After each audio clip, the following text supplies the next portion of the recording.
મને ચા બનાવતા શીખવાડો. બસ ચાલ જો પેલા 2 ડોયા દૂધ નાખવાનું, પછી 2 ચમચી ભૂકી સાની, બરોબર. પછી ખાંડ લેવાની, પાણી નહીં નાખવાનું. ઓકે. સ્પેશિયલ ચા બનાવવાની હોય ને તો પાણી નહીં, બરોબર. હવે 2 ચમચી ખાંડ નાખવાની. ખાંડ થોડીક ઓછી નાખી તો ઓછી નાખી, બહુ મોડી બનાવતા હોય તો ઠીક હોય તો, બરાબર.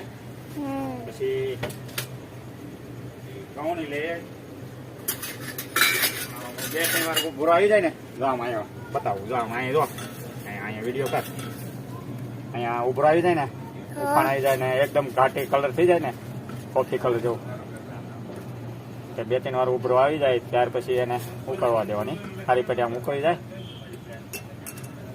પછી 2-3 વાર ઉભરો આવી જાય પછી પાકી જાય. ગ્રીન ટી નાખી, ગ્રીન ટી નાખ્યા. હા.